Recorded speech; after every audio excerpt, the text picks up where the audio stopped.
Sa number 5, pagkasuguran sa Department of Public Works and Highways sa construction sa tatlo ka mga diversion road sa syudad sa Bacolod sa siling nga tuig. Ginapaabot nga ang ini nga mga dalan makapahagan-hagan sa lakat ng trapiko sa Bacolod. Yaring report.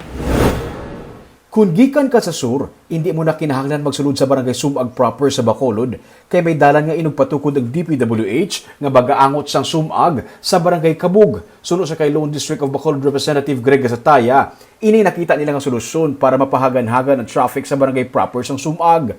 Ang dalan nga igatukod gikan sa Sumag, magalabay sa barangay Kabug kag magakonek sa ginatukod man karon nga economic highway. Is hindi ka na magsulod ka sa Sumag proper. So pag-abot mo sa, if you're alin ka sa Bago, pag-abot mo sa boundary Bacolod, ma-turn right ka na lang.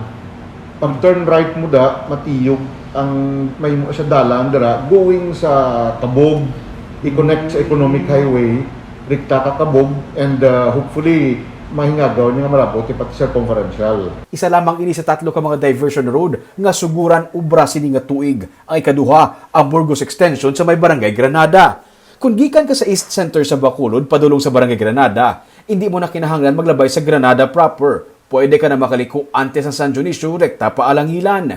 Ikatatlo ang sa Barangay Mandalagan nga magaangot sang Buri Road, padulong sa Alangilan area. Para kung gikan ka naman sa Mandalagan, hindi ka na maglabay pa Burgos Extension kung magpadulong ka sa area sa Granada kag Alangilan.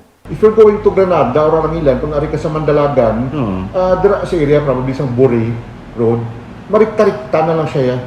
Bali, connect ni mo ang circumferential sa economic highway going Granada pakadto Alangilan. So, bali ini nga dala niya kuha na din sa baybay pa bukid. Pasaka siya pa bukid. So, you'll be connecting two highways, no? Dugang pa sa kongresista, iya ini gipatun-an sa DPWH sa nagligad nga tuig para mapahagan-hagan ang lakat sa traffic sa mga lugar nga nagaginutok ang mga salakyan. Ikaduha, para magtinad pagid ang ekonomiya sa sini nga mga area nga malabyan sang dalan. Nalakip na ang ini nga mga proyekto sa 2021 nga pondo sang DPWH kag ginalauman nga masugura na.